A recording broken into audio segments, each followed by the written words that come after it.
My name's John Mahoney. I'm the coordinator of jazz studies here at Loyola. In case you don't know me, I see mostly students who know me.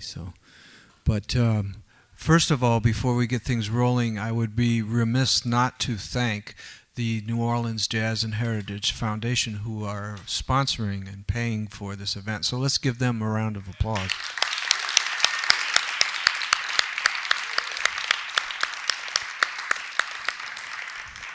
I won't say too much, but when I was in college in the 60s, I was doing a whole lot of listening to lots of jazz, including the Miles Davis Band. And this gentleman was the anchor of that 60s band that we all know and love so well, I hope. So, and then he's been amazing ever since. Welcome the marvelous Ron Carter, bassist.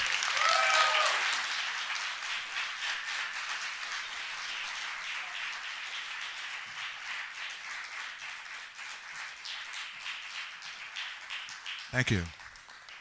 Thank you. I was telling my friend there that you should probably applaud a little quieter because my check from the festival hasn't cleared yet. I'm here to say hello to all of you. My friend John Snyder is somewhere here who I've known for a long time. Yeah, John. John gives me, actually, when he had a house in Connecticut, he used to give me logs from a fireplace in New York, so we have a real deep connection there. I kind of do these things for a couple of reasons. First of all, I think all musicians want to kind of propagate their point of view of music. And they seldom have a chance to do that for knowledgeable kids like you. Students, I guess. I'm sure I have grandkids who are older than most of you, so you're kids for me. I think it's okay. So what I do is I play a song for you, since some of you have not heard a bass play in this context by itself, and I'll throw the floor open figuratively for some questions, and we'll see how it goes. So here's my first try at this strange bass.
Thank you.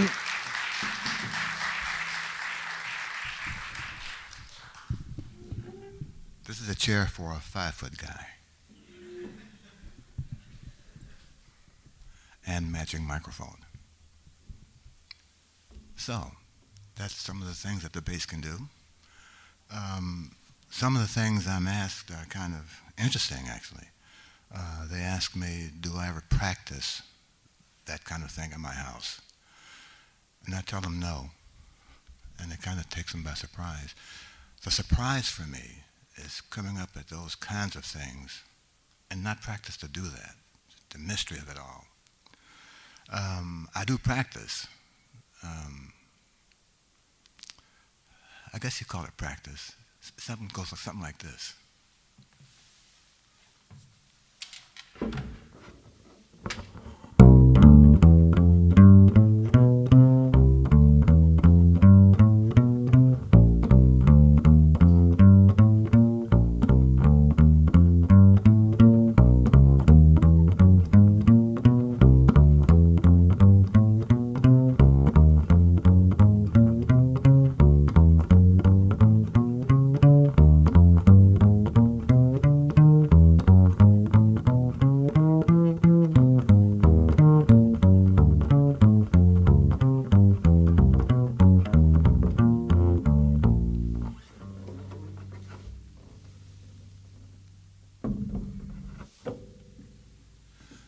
do that until it's perfect, however long that takes, 20 minutes, hour, hour and a half.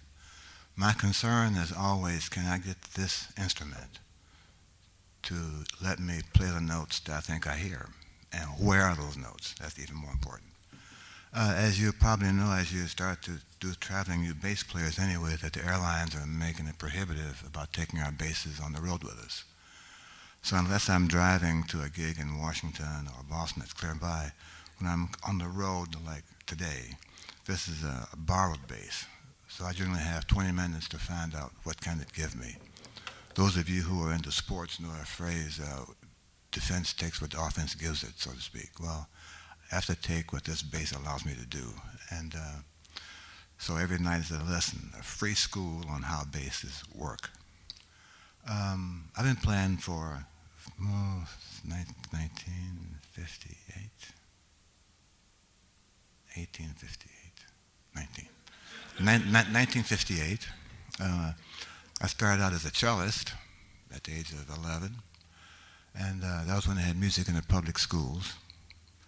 And the teacher came around with all these instruments and spread them out on the table in the gymnasium and asked which one actually did we want to take a shot at, so to speak. And the cello seemed to have a sound that interested me, so I said, give me that one right there. Aluminum, of course. And so I played that until I got to my senior year in high school, and I played really very well. But I noticed that the orchestra would get these invitations to play at small events, PTA convention, gathering of principals at a meeting, NEA meeting, NAA meetings, and they would hire members from the orchestra, but they wouldn't hire any African Americans. And I said, what's wrong with this picture? So I looked around and noticed that the bass player in the orchestra was going to graduate in January. And he was the only bass player. So a light bulb went on that said, if you're the bass player in the orchestra, they'll have to hire you. So January of 1958, I sold my cello, borrowed money for a bass, took some lessons, and was the only bass player in the orchestra. So I got those gigs too. Let's kind of scroll ahead till I get to the Eastman School of Music in Rochester, New York, 1950. 55, 19, geez, that's a long time. My senior year in college, in any event. And I'm playing with the Rochester Philharmonic, which is the local classical orchestra there. And they had guest conductors come every week. And wonderful conductor, Leopold Stokowski, Frederick Fennell, Eric Leinsdorf. And I, again, was the only African American in this group. So one day, I'll never forget this. I went to New York for the first time during my Easter break. Me and a guy named Pee Wee Ellis, who you may know from the James Brown arranger, who was a student of mine at high school. We're coming from New York for the first time, and we get stopped on the highway by this patrolman who says we're acting suspicious to him. Well, I mean, I'm a senior in college and a senior in high school, and we're acting suspicious in a 1950 Ford. But okay, yes. So he pulls us over. He goes through my luggage of a T-shirt and some pajamas and some gym shoes, and he takes the hubcaps off and the usual stuff. All this makes me get late to the orchestra rehearsal, and I'm the last one in there, and I'm upset, and I'm nervous, and I know that I'm the only guy walking in late.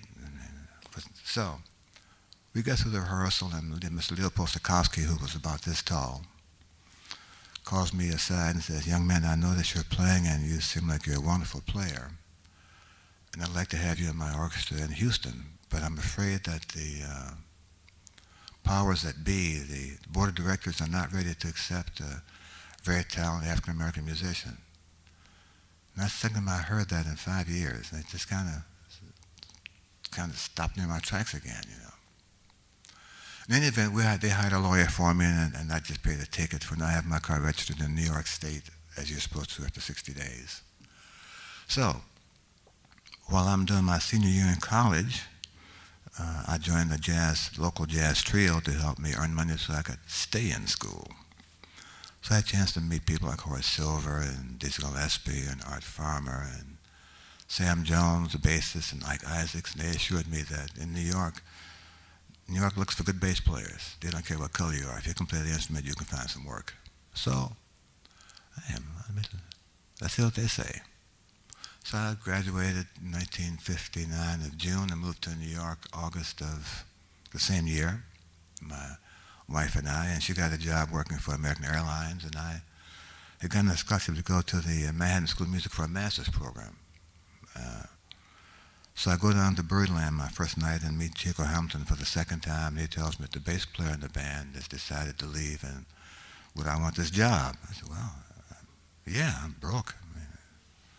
So I take the job at Chico Hamilton with Eric Dolphy on saxophones and Dennis Buttermere guitar, Nat Gershwin on cello. We go on the road for 3 or 4 months. I come back to New York to live, actually, in January and enrolled in Manhattan the spring of 1960. And there were some wonderful players there. Donald Byrd was going to school there, Hugh Masekela, Larry Willis, Lyle Atkinson, Art Davis, Dave Eisenson, Frank Proto. So I had a good time. In any event, I started making some gigs in New York and making a few records, you know. And then January of 1961, Cannonball Adderley calls my house and tells me that they're going to Europe with a tour for 2.5 weeks. And Sam Jones would play what they call cello, 1 tune a night, and would I go for 1 song a night? I said, yeah, I can do that, man. So I have to get permission from school. So Manhattan tells me, well, you know, you have a jury coming up the day you get back, and you can't graduate without it. I said, well, can we do the jury later on?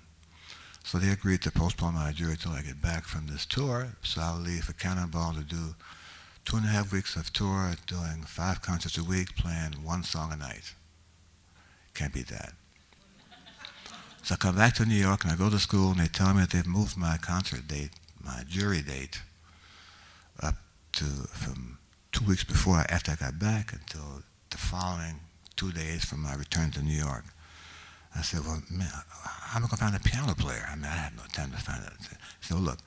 So the registrar said, okay, I'll play piano for you. Just find a piece. So I went to the library and dug out the Mozart Bassoon Concerto transcript for a string bass. So I said, can you play this part? Said, yeah. I said, let's do this. So we did the jury and I got graduated. Although I didn't get my sheepskin until September because I owed $65 for a lesson.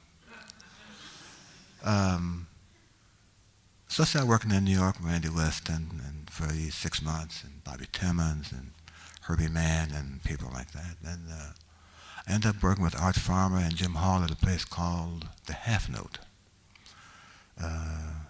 Art Farmer, trumpet, Jim Hall, Walter Perkins on drums, and myself. We had 2 weeks at this club in New York.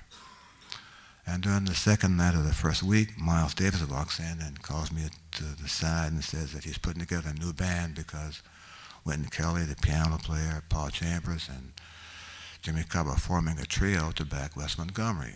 And he wanted me to go to California, this is Wednesday, Saturday. I said, Mr. Davis, I got a job already. I'm playing with Art Farmer and Jim Hall. I'm learning great tunes. I got a job, man. And after he got up, you know, he kind of got floored at somebody saying, yes, yes, yes. You know. I said, but I tell you what, and he thinks this guy's crazy. I tell you what, Mr. Davis, if you ask Art Farmer if he'll let me out of this gig for the next week, I'm happy to go. If Art says no, I'm happy to stay with Art. So he talked to Art Farmer after the next set, and Art thanked me for, one, respecting his role as a leader and as a man. And he said, okay, I'll let you out of this gig, but you got to make a record with me soon. So, okay.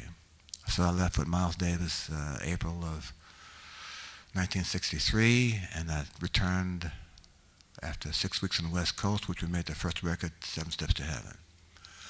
I stayed with Miles from April of 63 through the spring of 68.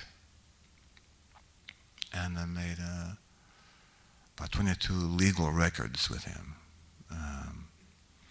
Columbia's putting out a package this coming fall, John, that contains 3 or 4 bootlegs that they've bought from some company, and they're going to issue them as the Miles Davis bootleg series. Anything to make money without having to pay for it. So I have 2 sons, 49 and 45 years. I have 4 grandsons, 21, a set of 9-year-old twins, and a 3-year-old son. I'm widowed 10 years. I retired from teaching college 2002. I'm a very good teacher. And I'm a very, very nice person. That's probably the least important to all of you. Is he a nice guy? Doesn't matter. He plays the bass pretty good. You know, what always happens also is that at these kind of talks, when I put the floor open for questions, there are only 2 or 3 people say anything, and it's quiet, you know. And when I say it's all over, everybody stands up. You know, so let's do it the other way. This time, everybody stand up. When I leave, only one person stands up. So, any questions now? I'll try to answer them with some sanity and humor. See? I tell you, man. Yes? Could you speak a little bit more about how you approach practice and how you instruct your students rather to approach practice? Okay, well, first thing is I tell them all, you must practice honestly. You know, and that's to say that if you don't get it right the first time, don't turn on the TV. You know, don't put the bass down and have a cup of coffee. Now, practice is about the discipline of getting it right and not being satisfied until it's right. However many times it takes to get it right, the discipline of getting it right is important to know that these notes are here forever. Your job is to have the skill level to be able to find those notes when you need them. So this is how I practice.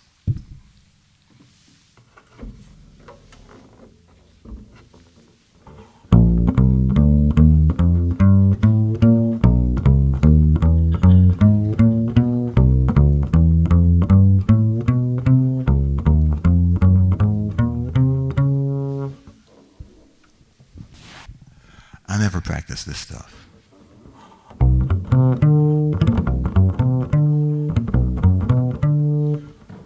I already played that, so why want to practice that?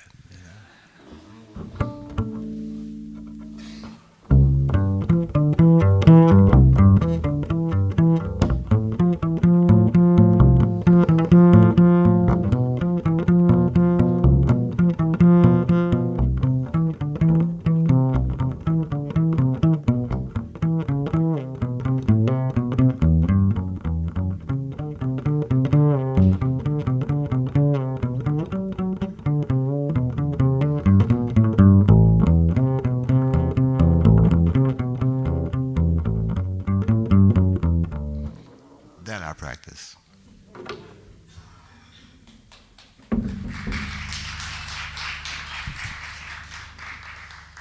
When I tell them, they say, I ask them, how long do you practice today?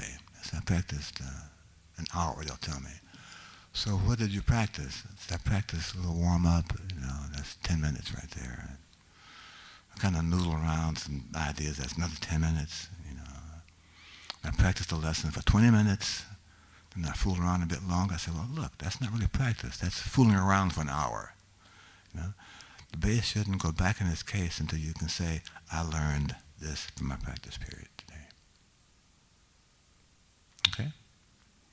Yes, that's number one. Yes?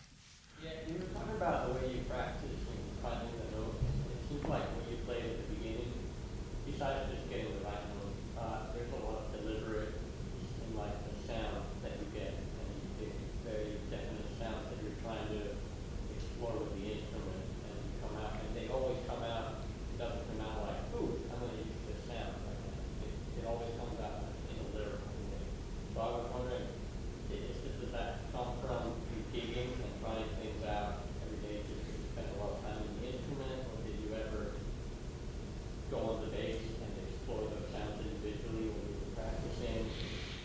Well, those kind of sounds I like to kind of find on my own on the job. And I think one of the things about music is that if you're open to discoveries, those you find are really quite stunning. I mean, I've found something now that I played that it never occurred to me to play before 1:30 on Friday in New Orleans. Now I may never play that again, but I know that it's there somewhere to me to find again. You know, I think the sounds we find, the various musical turns we make, they all come on the job, man. That's why it's important that if you're trying to play this music, you need a teacher who can show you where some of these notes are located. I think the day of a guy picking up a bass and sounding great with no lessons, that's over. Music's gotten much too complicated. There are too many different bands who write difficult music that a guy can walk in with no lessons at all and just knock everybody flat. I mean, man, that doesn't happen anymore. You know, one of the advantages I have is that I've been doing this for a very long time, and I'm kind of up there, man. You know, in years, you know, and I've learned certain things are going to work, and I'm comfortable with the idea that if it doesn't work tonight, tomorrow I have one more chance to fix it, and tomorrow is always tomorrow, man. You know. One of the things that kind of amazes me about me that I've been told is that I can pick up a stick and make it sound like my bass, and that always cracks me up. You know, I mean, this is a nice fill, but it's not mine. You know, I saw it yesterday for an hour at a filming session, and for 6 minutes right now, and it feels pretty good, but it's not mine. I think what you have to do is make the sound here. And whenever your bass comes out of your case, you got to go for that same sound. If you can maintain that kind of consistency, you'll have a chance of making some music. You know, while I'm very concerned about my students, I tell them all, I'm not trying to change your notes. I'm trying to give you the skill level to find them. They play some pretty outrageous notes, you know, and they don't really tickle my fancy. But they are their notes. I just want to give them the skill level to be able to find some of those notes that they think are going to work for them. And I explain to them, if they don't work tonight, tomorrow's another night. It's all in here. Yes? Can you talk about whatever your most challenging group that you've played with was, and what that was like playing with that group? Well, you know, to single out one band out of all those I've played with, I'm afraid those other guys will call my house tomorrow. And that's not a very good idea. But to answer your question, they're all free schoolings for me, because they all present different needs. This band may need to have someone who's just going to play quarter notes as time. This band may need someone who's just going to be able to make the band sound rhythmically aggressive. This band may need a guy who's going to tell everybody, hey, let's shape up and get this ball rolling. That kind of leadership. You know, this band may need none of those. It just may need this guy who's a big name. So they all offer something. There's not necessarily a band to beat all bands. And if there was, I wouldn't say it out loud. You know, they cut my tires and send me spam on my computer and all that kind of stuff, man. That's TV stuff. I'm too old for that. You know. Yes? Follow up on the previous, Can't hear you. I said to follow up on the previous question, what are some things you can do to get the skills to find your notes? To get the skills what? To find your notes. I'm sorry I can't hear you, and I don't mean to embarrass you. Can you talk a little louder? At my age group, we need a little air horn. What are some things you can do to attain the skills to find your notes? Okay. Etudes, exercises from I don't mean classical books, but technical books.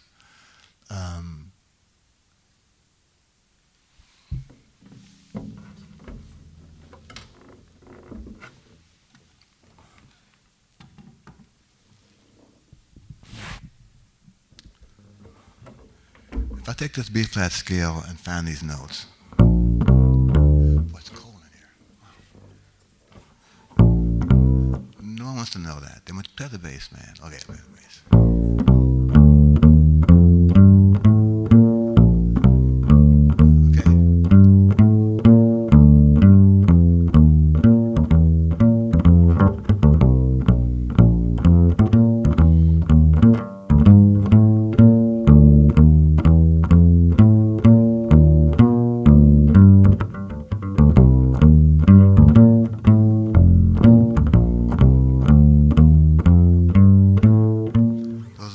Scale notes. So I'll play this scale till it's perfect and I try to find those kind of notes and changes, and play, in this case, a B flat blues.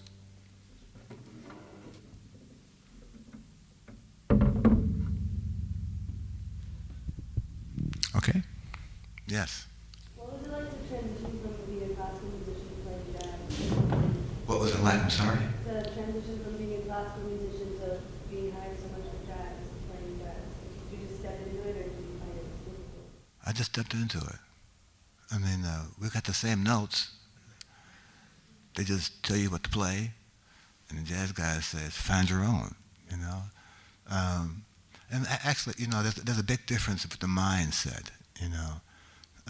And I've always admired classical players who can play the same library year in and year out. I mean, that just stuns me. You have the Mozart Festival every summer, you have the Mahler Festival every fall, you have the Beethoven side. I mean, to be able to do that year in and year out, it just, I find it amazing, you know. And to do a jazz band, they said, man, I heard those notes last night. I need some different notes, you know. Or I heard that phrase before. Can you make that phrase have a different location in the piece? You know, that kind of ability, that kind of demand, that you develop an idea night in and night out. That's a big challenge.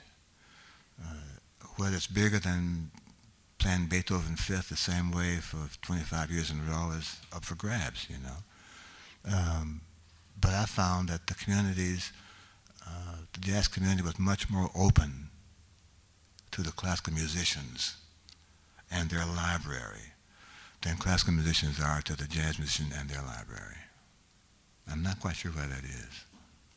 And I'm sure you'll find classical musicians who will deny that. They're lying. That's not true at all. You know? Yes? I was wondering if at any point in your career you'd ever come to a point where you started to question your own creativity? Where I started to what? Question your own creativity? No. I believe in me, man. I believe I can find it. This is what? This is Friday, right? Yeah. Tomorrow's Saturday. I can try it on Sunday. I mean, life is what it is. No, I've never doubted my ability to find something to do. I just hoped that someone other than my mother would like it. Yes. One of the things I've always loved about your playing is the versatility of it. Yeah. You can go through so many styles. And I wanted to know how your mentality changes from the perspective of grooving with a drummer within different stylistic idioms. I'm not sure I can answer that other than saying I just do it, which is kind of not really a fair answer. I think I've always tried to be a good sideman. And for me, a good sideman has the ability to make someone's music sound and feel like his. A good sideman is able to contribute to someone's concept without necessarily losing his personality in the process. And I've always been kind of amazed that non-jazz people in the community will call me to help them make some music. I mean, I would never think that Lena Horne, rest her soul, would know that I exist, because she's in a different kind of music venue, you know. Or that Bette Midler would know that I play string bass, you know. Or James Brown and all that stuff would know that I play upright. I mean, it just kind of takes me out of the water. These people so far, I think, from the jazz community would feel that I could add to their musical project. So my job has always been to make their music, not them, make their music feel like I belong there. And whatever that takes within reason. I mean, I don't dance, I will not sing, I don't tell jokes. I just play the bass. You want that? I can do that. Yes. Well, you've clearly come a long way in your playing from being a college student struggling to find work to being widely considered one of the greatest bass players in the world. So I was wondering how that's affected your perspective and your attitude towards your career. Well, you know, boy,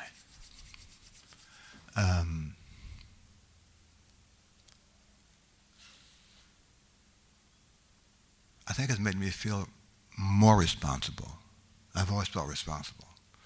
You know, I felt the kind of quiet responsibility that Milt Hinton, pardon me,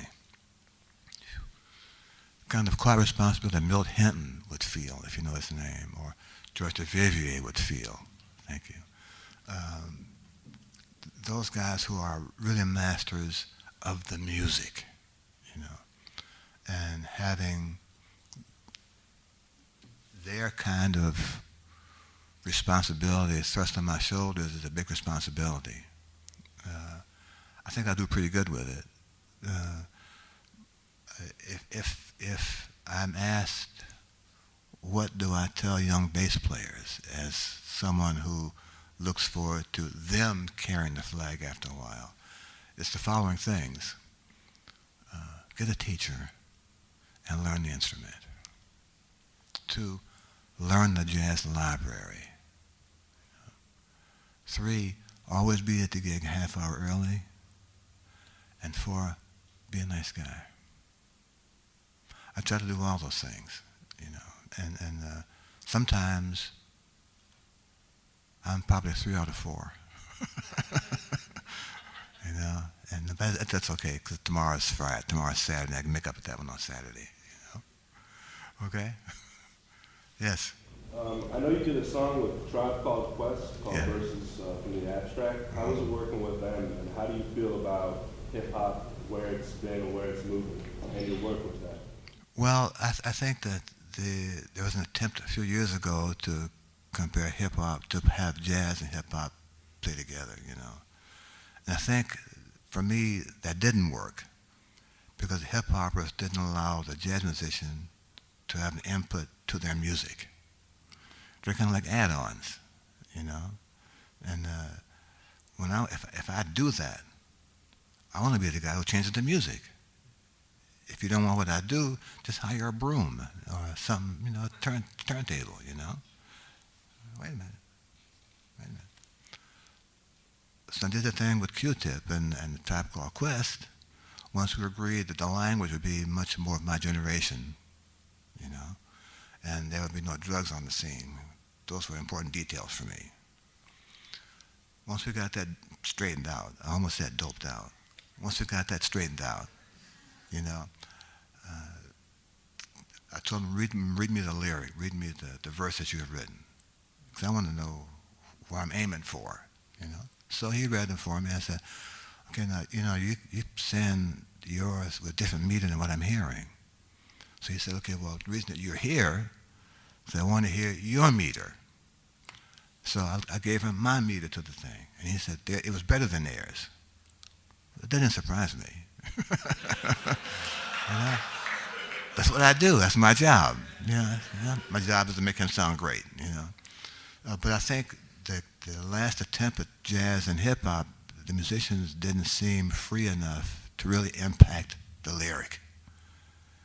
You know, they still the guys are still singing up a minor third. I mean, about this big a range with the vocal, and the words had the same beat and the same pulse. You know, there just wasn't anything for a jazz musician to do in that kind of straitjacket. You know. So I've turned some of those projects down because they didn't allow me to do what I think I could do to make the music better. I would have been to those kind of groups a charm on a watch chain. You know what I mean? And it's not a good feeling for me to be thought of in that sense of music. What has happened, though, is that a lot of the 1980, not 1990, 2000 hip-hop records, they've sampled some of my bass lines from Creed Taylor and all that stuff, you know. So I'm a part of that scene no matter what I do, you know, no matter what I say, you know. But again, I think that my interest is not very high in that music because they don't allow me as a performer to do what I can do. So I generally tell them I'm not interested. Yes. What are some concepts you have? What are some concepts you have about like constructing a bass line? That's about a 2-year answer. I have a book out called Building a Jazz Bass Line, and this book explains my process completely. If you were my student and your lines weren't very good, it'd be a year learning the bass before we got to building bass lines. It's a pretty complicated answer, you know, and it's going to change with the environment you're in. If you're playing with piano, bass, and drums, or horns and no piano, or accordion. I mean, there's so many ways so many reasons why the bass lines are going to have to change to make the story important from this instrument. That kind of answer it's really a 2-year answer. I think I'll start tomorrow answering that question, and in 2013 I'll be through answering it for you. Yes? This is kind of a difficult, this may be difficult, some musicians have found this difficult. What if you could pick I'm sitting down, so it's okay, man. If you could pick one thing that you think is your bottleneck right now as far as either technique or playing, what would you say it is? I'm not sure, what's the bottleneck? Your weakest aspect of your playing or your musical ability. Pardon? I have none. You have none? All right, fair enough. Let me think.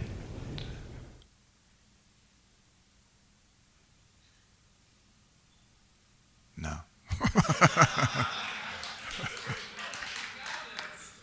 None.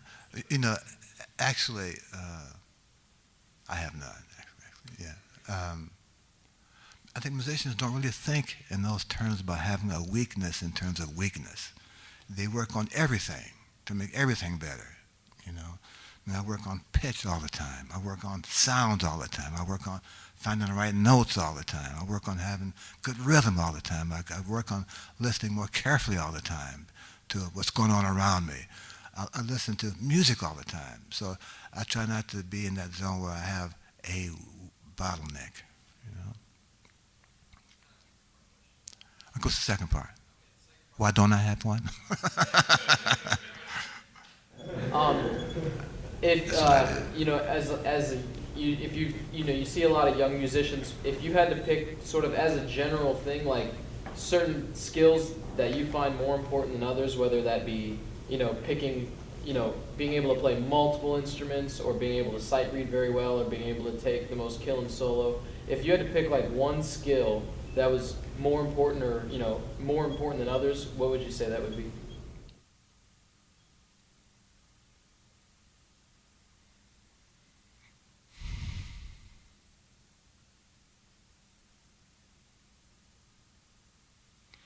Probably understanding that to be able to do what I try to do is a God-given talent.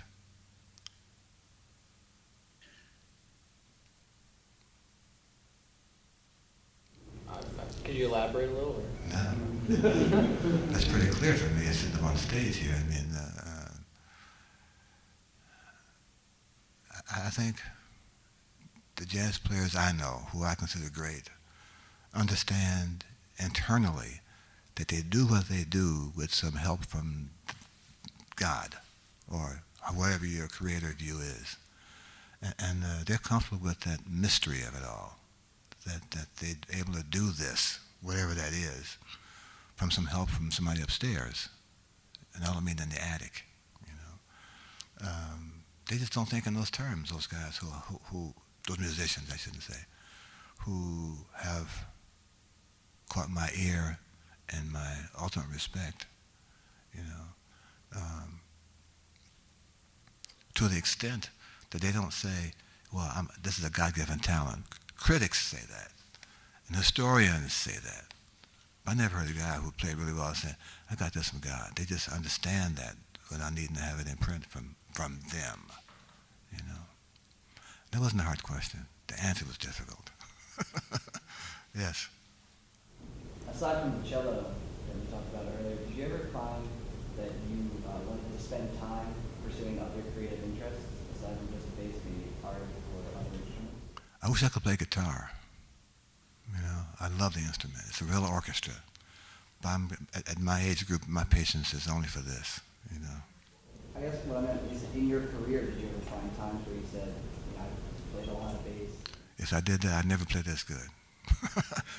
No, when you focus on an instrument, and this is my experience, when you focus on an instrument that you really care for, that you feel that you can make an emotional statement with, you really don't have the kind of time and focus and concentration to give that kind of stuff to any other instrument with the same intensity.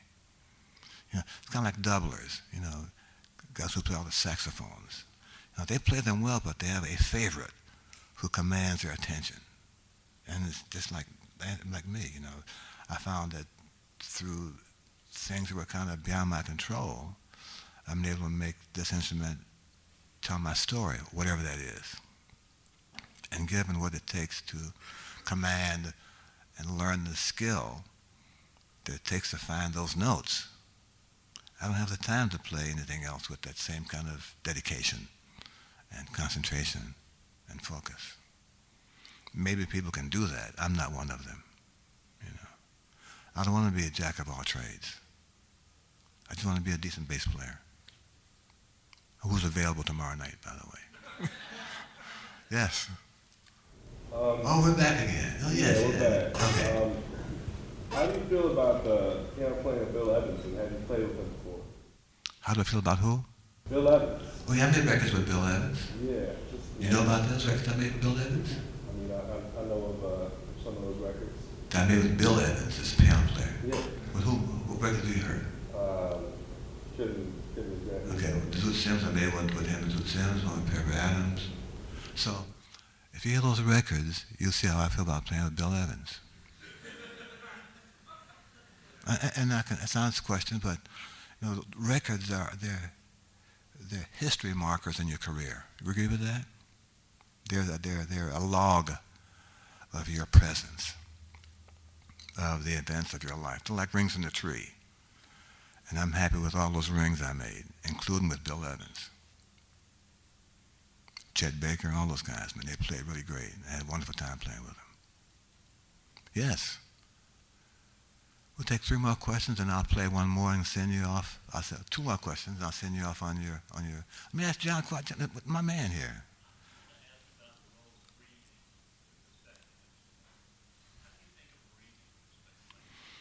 Well, you know, I think if you think of each phrase needing some punctuation. We know what punctuation is? Okay. My group knew that word very well, but I'm a lot older than you guys. Every phrase has to stop somewhere, because the next one is starting soon. And if you, as a bass player, can do these phrases and exhale somewhere along the way to make the phrase have a shape, have a certain length, have a start and a stop. You'd be surprised how much more musical the next phrase is going to sound rather than having a run-on sentence. You know what that is? Okay. Forever and ever, never, never, never, never, never, never, never. And never, never, never, never, never. And never, never, never, never, never. No, you need to stop somewhere. You need a comma. You need an exclamation point. You need a period. So the next phrase has more value or equal value rather than this big sentence with words that this long and content is not sure. One more question, I'm going to play a song for you on the way out. Yes, sir. Maybe talk a little bit about the concept that you have for the group with which you're playing today, Jack. Okay, today I'm working at the Jazz Festival with Russell Malone on guitar and Mocha Mill on piano. Anybody play drums in here? Not personal. I just like the sound of a non-drum group. You know, it amazes me how much flexibility we seem to have more. And it's an illusion, man. You know, we would play as good with the drummer but because that weight is not a part of the sound, it gives us a little more imagination and imaginary space to fool around, you know.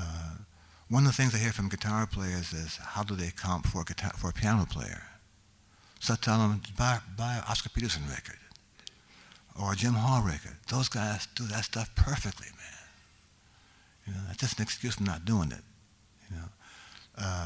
And if at some point this trio needs to hire a drummer, I don't mind asking 4 or 5 guys I know who could do this job perfectly, because they understand the texture involved and how much they don't have to do to make the band work musically, you know. Jack DeJohnette, I just worked with him last week. Jack DeJohnette, you know, Peyton Crossley, Louis Nash. I could find 8 or 9 guys who I would call just to make this a quartet just for you, to feel comfortable that drums could work with this kind of band. Okay, I got 5 minutes to go here. I'm going to play one more song for you. Thank you for being here, and I'm sorry it got cold in here. It's not my intention, you know.